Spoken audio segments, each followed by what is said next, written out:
since we watched the Piers Morgan interview the other day, and we know that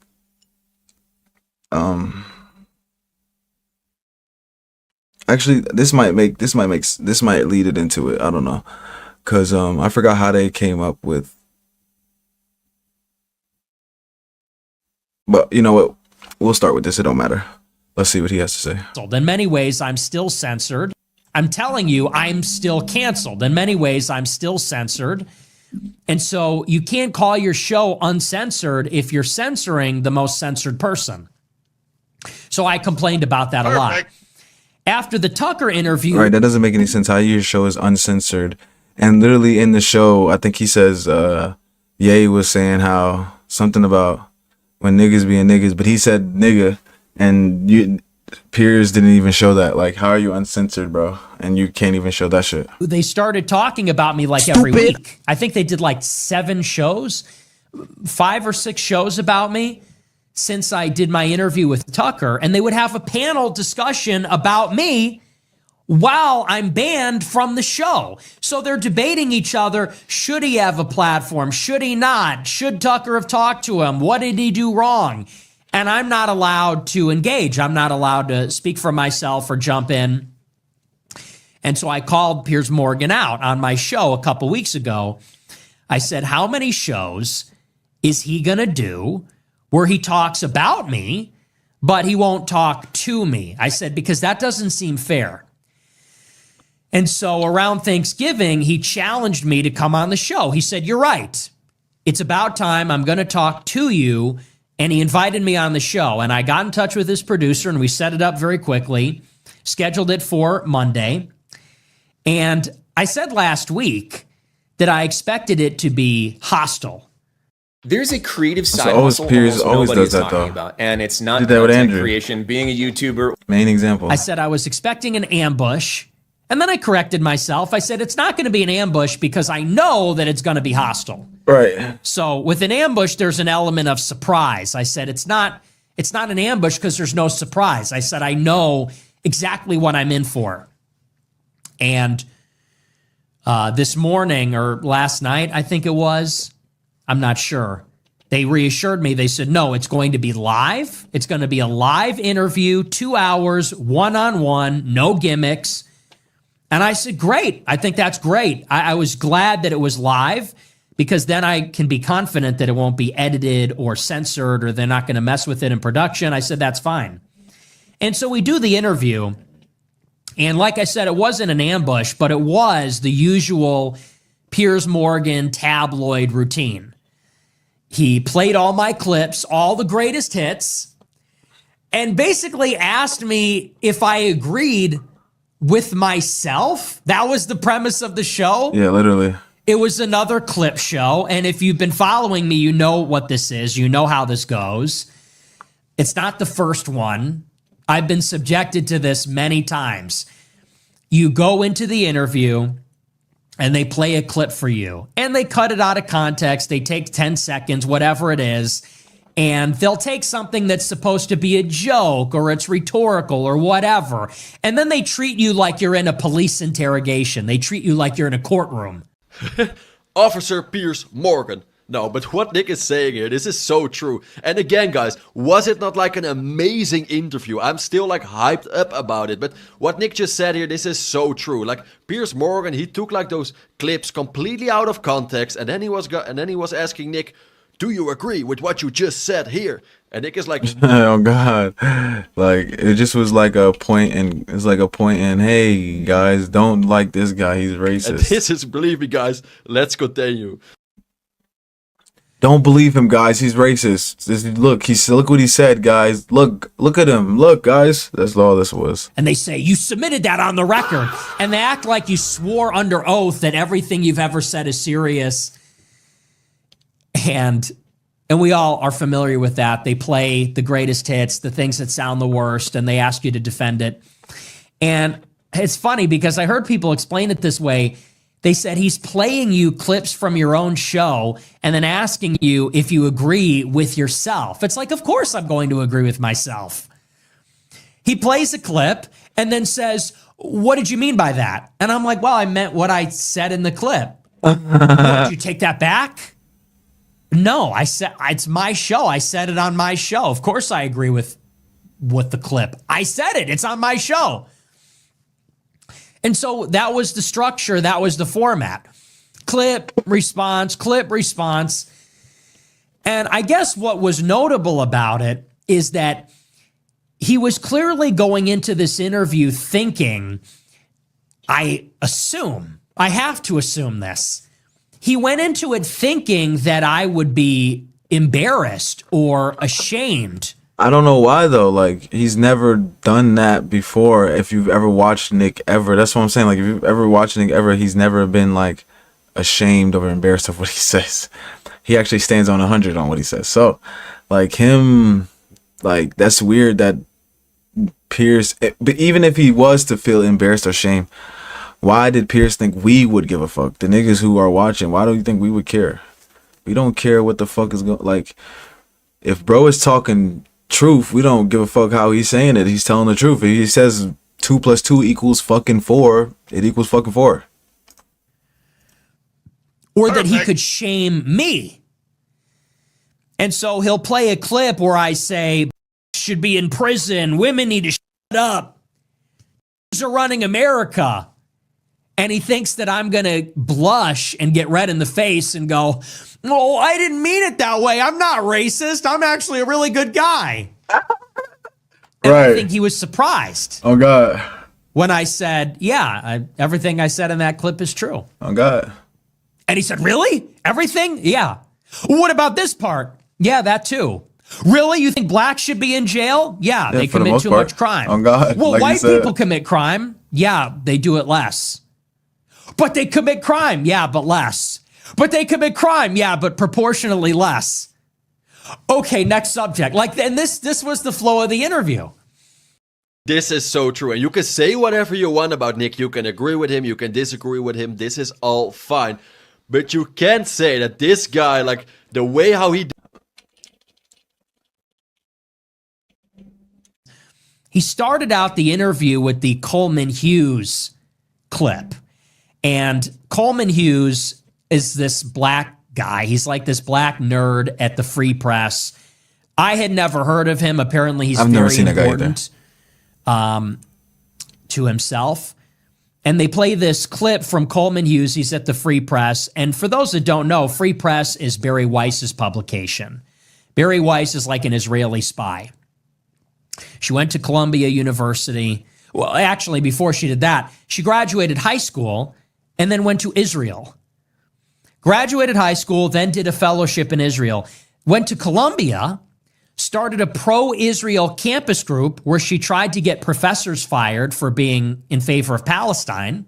My goodness. It was called the David Project and Columbia Unbecoming. Funnily enough, she was in the same group as Bronze Age Pervert. You know, Costin Alamaru, Bronze Age Pervert. He went to Columbia at the same year, and he worked on the same project, the same pro-Israel thing with Barry Weiss. Just a fun tidbit. After she graduated, Barry Weiss went back to Israel, and she did another fellowship under Yoram Hazony. She came back to the United States and started working for Bret Stephens, who is a Jewish editorialist for the Wall Street Journal at the time. Bret Stephens used to write for the Jerusalem Post before that. Oh my goodness. So Jesus he was like Christ. her mentor, and then took her to the New York Times. And then after the New York Times, she started Free Press. So she is like a trained Israeli propagandist. That's why she was in Israel. She was in Israel in high school, after college, in college, at Wall Street Journal, at New York Times. She is a trained Israeli propagandist, and that's what the Free Press is. And she was in the news lately because David Ellison, the son of Larry Ellison, bought her publication for $100 and some million and then made her the editor-in-chief of CBS. And now CBS is extremely pro-Israel. All their news reporting about Israel talks about how Hamas are terrorists and Israel's defending itself. And anyway, that's where this is coming from, just so you understand. And it's important to understand this for... But that's why I fuck with Nick. He doesn't just say, oh yeah, Barry Weiss is this and keeps moving. He explains brick by brick, my nigga. Like he go brick by brick by brick by brick by brick. He might even pull like he's pouring the cement. Like he don't even have the full bricks out. He's literally pouring the cement for you, the foundation. Like that's why I fuck with bro. Later in the story.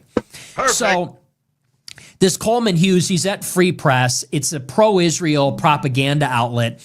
And he does this video where he explains my strategy. And he says that when I'm on my show, I have one persona where I'm an extremist and a fanatic and I'm crazy and I'm hateful. He says, and then I go on an interview and I act moderate and I pretend like I'm a moderate, sensible, reasonable person and I act polite and I'm nice and all this. He says, and that's the conceit, is that I'm doing a charm offensive. I'm pretending to be a nice guy. And then when I become dictator of America, I'm going to take the mask off and become the second Hitler. Whoa, dude, like, what did he just... It's crazy. Again, shout out to Purge. And I said this to Piers Morgan. I said, you know, first of all, he's a propagandist. Second of all, I said, my show is entertainment. I do a monologue, and it's funny, and it's rambunctious, and it's provocative. I said, and then when I do an interview, I explain my views in a serious and persuasive way. I said, that's not dishonest. That's just, we speak in an indoor voice when we're inside. We speak in an outdoor voice when we're outside. We talk to our parents one way. We talk to our male friends another way. That's just basic communication. Right.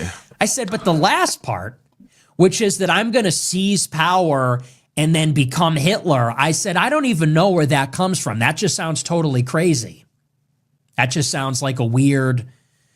Hey, Ryan Reynolds here. Wishing you a very happy half-off holiday, because right now, Mint Mobile... It sounds like a Hollywood script. Nick Fuentes becomes president, then there's another Holocaust. I said, I'm not even going to engage with that. But he brought that up at the beginning of the interview. And the reason I say this is because in his mind, I think he thought that he was going to distill or break down the two personas. In his mind, all the other interviews, I'm being given softball questions and I'm being allowed to come across as reasonable. I'm being allowed to play the moderate and play the nice guy. And I'm doing this cynically, and the interviewer is letting me get away with it. And the public is getting this impression that I'm a really moderate guy. So in his mind, he's thinking, I'm going to play the clips from the show during the interview where he's trying to be the moderate. And he is going to have to deal with the contradiction of being a radical on the show, but attempting to appeal to a more moderate audience on my interview. So he starts out with the Coleman Hughes statement like this, and then he starts playing the clips. Okay, well, what about this from your show? What about that? And I'm sure he was expecting that if he's getting interviewed, Nick, that I'm going to try to wiggle my way out of that. I'm going to try and weasel my way out and say, oh, I didn't mean that. Oh, I don't know what I said. You know, I'm going to try and do something like that. And instead, I just said, yeah, no, I agree with that clip. And I agree with it completely. And that is what caught him off guard. And I think the biggest moment came when he said, very early on, he said, so you're racist. Are you racist? And I said, yes, I am racist. Sure, I accept that shut down quick. And throughout the interview, I think once that happened, it was over. Because the entire purpose of the interview is to basically say, the rhetoric on your show is racist. Do you know that? It's basically to make him look bad. The whole show was to make him look bad. But once he came out and said, yeah, I'm racist. I don't give a fuck. Yeah, I'm racist. What you gonna do about it? It's like, oh shit. Okay, well, that's it. If you was really trying to figure out what he was, then you could just click on and go by. But if you're smart, you're gonna understand that what Piers like to do and watch the show. The rhetoric on your show is misogynistic. Do you know that? Do you deny that? And once I accepted it and said, yes, I'm racist, I'm misogynistic. Now what? Okay, I'm racist. I don't care. I'm not ashamed. I won't even deny it. Now what? Now what do you have to say? Okay, congratulations. You did it. He said on Twitter before, he said, we're going to give a proper examination of his views. And I knew what that meant. I knew what was coming. He said, you're racist, aren't you? Admit it. I'm like, yeah. Okay, like seriously, you Oh need God. Like, everybody is. If you say you're not, you're just fucking coping. And most of the time, people who say they aren't are the white people who are scared to not be honest. But everybody, like, when you think about human life, you kind of have to be to a certain extent because you can't judge everybody by getting to know them. So you kind of, we basically judge books by the cover. We have to survive. So that does include some type of racism or stereotyping, which is racism in its own way. It's just true racism. But yeah, that'll keep you alive in certain situations rather than trying to figure out how good everybody is. And he had nothing. Stupid. Nothing. And throughout the interview, he's restating it in new ways, restating it in novel ways over and over. But you see, you said you're racist earlier, but you see, you've conceded you're racist. Does the audience know, ladies and gentlemen of the jury, he is racist? And I said, congratulations. Congratulations, you've succeeded. Yes. And I don't know why you're so proud of yourself. I don't know why you're patting yourself on the back. This is something I've said on my show. It's something I've said in interviews. I said it to Candace Owens' face.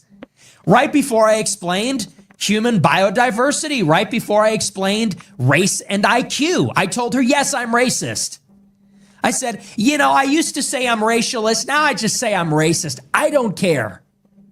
I said, so I don't know why you're patting yourself on the back. And once I said that, it was over because he had nothing. There was no moral high ground. He couldn't shame me.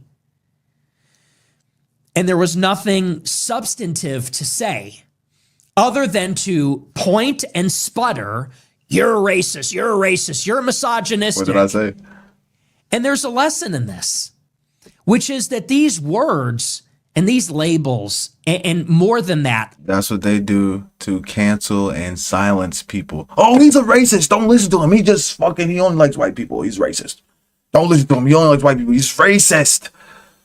You see the way that Myron talks about black people? He's racist. He doesn't like them. Oh my God, do you hear the way he's talking about blacks? He's racist. Don't listen to him. Listen to me. My wife is getting fucked by the fucking water boy. But listen to me.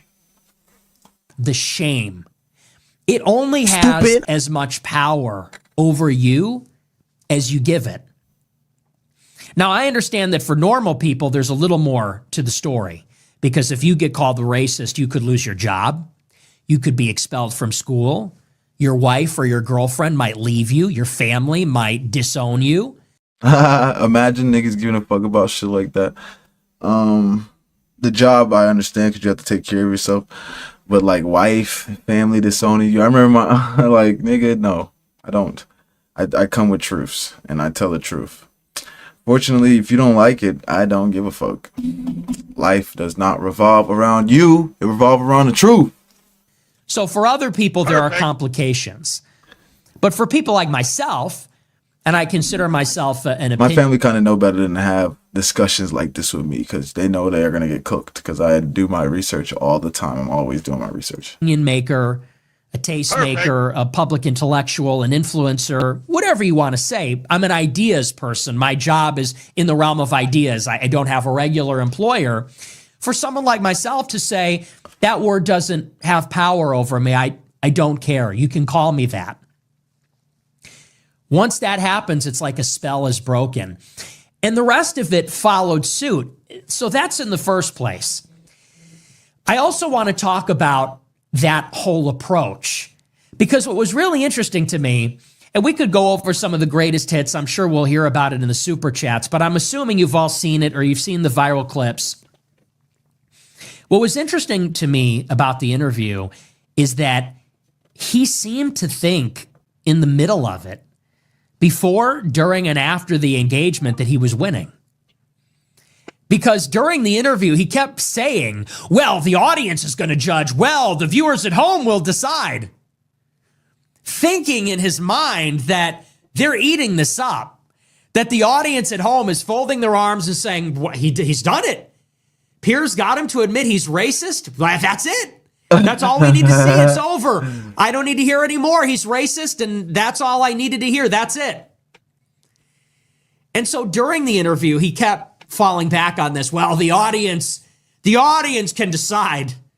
It's sort of smugly. And even after the interview, on Twitter, is treating it like this was some grand victory. But if you looked at the comments, all the comments on Instagram, on X, on YouTube, they're all positive. People thought it was funny. People said I was logical. People said they found themselves agreeing with me. Or if they disagreed, they said they didn't find me all that extreme. They said that Piers was being dishonest and malicious. They said he's a liberal boomer. They said some of what he said was ridiculous, that he was angry. Roku's self-serve ads platform. Here's It's this easier than white ever knighting with for Ads all Manager. the women Sign up in the today. world that let their husbands. Under our roof. I mean, that all the women in the world that get fucked by their husband's pool boy. And this is so true. Like, I believe maybe 98. Shout out the Purge. Shout out the Purge. Shout out the Purge. There's sort of a corollary to this, which is I have been pushing this message for 10 years. And I have been dealing with hostile interviews like this for just as long. And I have been dealing with these clip shows for just as long too. At the end of the interview, he asked me how I thought it went. I said, you think you're the first one to do this? You thought this was a novel approach? You think this is the first time someone has played a clip out of context and asked me to explain it? I said, take a number and get to the back of the line. I've experienced this many times. And what's funny is, in my niche internet community, and maybe more broadly, my generation, this engagement between Zoomers and Boomers, it's been happening. It happened. It happened years ago. And what I mean by that is, maybe this is just reaching Piers Morgan now.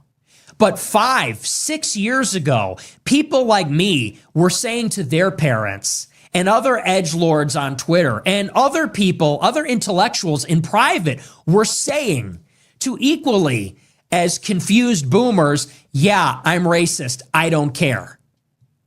In other words, this is something that has already happened in the past tense. We have been in a post-racist conversation for years. Yeah. It happened quietly. It happened privately. It happened among the younger generation. It happened on the internet. It happened years ago, where people said, including myself, I swear it happened many like other 2016. occasions, said, you know what, fine, we're racist. You can call me that. We don't care. We're comfortable with it. We want to have the conversation. And we're not going to be held back by the labels and the shaming and the grandstanding and all the rest. And it's funny that it has taken so many years for that concept to travel to the legacy media where Piers Morgan is. He's just finding out now. This is maybe the first time he's encountered this. I have to believe that because I go on his show at the end of 2025. It's almost 2026. And he's telling me, you're racist. Okay, I don't care. Well, it's over for you. The audience is going to hate that. And it's like, no, hate to break it to you, the audience is with me. And that's just it. That strategy of calling people racist, sexist, anti-Semitic, that had currency 10 years ago. That had power in 2015. Because in 2015, you could gesture to the audience and appeal to those sensibilities, and it would have been a knockout blow. If you could convince an audience that someone is a racist, or even if you make the charge that somebody is a racist, if someone identifies as a racist, the audience is against you. I mean, I get the point Nick is trying. Shout out to Purge. Accusing you has the moral high ground. You could gesture to the audience and that would be enough. Oh, well, I've done it. You see here, I've accused him of being a racist. And that, like I said, that had a currency with most people a long time ago. But that isn't the case anymore. It was like that, but it's not anymore. Now it's the opposite. And what Piers and Tucker and the rest of them don't understand is that I am extremely popular. And I'm not extremely popular because the economy's bad. I hate to tell you that. I hate to break it to you. They all want to tell the story that the only reason I'm popular is because of disaffected young white males can't enter the job market because housing prices are out of control. I'm extremely popular, and it ain't because of the job market. Okay? I became popular this year because this is the first year that I was completely uncensored. I became popular this year because in the intervening 3 or 4 years, when I was censored, everybody got radicalized. Everybody got radicalized at home when they were locked down during the pandemic, and they watched the BLM riots, and they saw the lies from the mainstream media about the vaccine and about the virus itself, and they saw the Ukraine war, and they saw the Biden administration and what they attempted to foist on us, how they tried to jam that down our throats and tell us everything's okay. People in the past few years have gotten black fatigue, Israel fatigue, woke fatigue, everything you want to say. Oh God. In the intervening 3 years, when I was banned, everybody caught up with me. Everybody got as radical as me, so that by the time I became uncensored, it was a match. By the time I became uncensored, there was a general public that had an appetite for it already. I maybe didn't even necessarily make them red-pilled. I didn't make them racist, sexist, the rest of it. They were those things. They had an appetite for those things. They had those feelings. They had those thoughts. And then I was allowed on Instagram, and I simply said them out loud. And for that, I became extremely popular this year. And again, not because they're mad about jobs. No, of course not. Oh God. Nobody's mad about a damn job. All right? Niggas are mad about the state of the country and how fucked we are being fucked right now. That's really what we're mad about. You think niggas are mad about jobs only and that's it? You're not really thinking, but yeah, niggas are not just mad about jobs. Bro tells the truth about everything and keeps it 100, which is why he became popular. One of the biggest reasons why he became popular. He tells the truth about everything and keeps it 100. He keeps it 100, which is what I want to hear. I don't want to hear somebody fucking, well, this is this and this is, and they have their secret interest wherever that may be. When somebody keeps it 100, they're like I said, America first. Nick is America first, and that's why I fuck with Nick. I'm not trying to be everywhere but America, and we send an aid. I think we just sent another 350 mil to Israel, not counting that from the 4 billion we send them already. That doesn't count in that either. So it's like, yeah. Nick is America first, and he preaches America first. And unfortunately, you guys, and I'm not even gonna say unfortunately because I love it over here. This is our, let me not say our country because you guys might not consider it that, but this is my country, bro. And I don't know where else you niggas think you want to go after this, but there's not too many fucking places that are better than this. All right, that's why everybody want to come over here. Okay, so I need my country to be great, and if I need to, if I have to be able to understand people like Nick to make the country great again, and our ideals kind of match, then I'm fine with that. I am perfectly okay with him telling me about what's going on, because he's not gonna lie and he's gonna keep it 100 with everybody. So that's why I like Nick. He keeps it 100. Keeps it 100. He doesn't sugarcoat shit, and he gives you the facts and explains where he gets his shit from, or tells you and breaks it down brick by brick.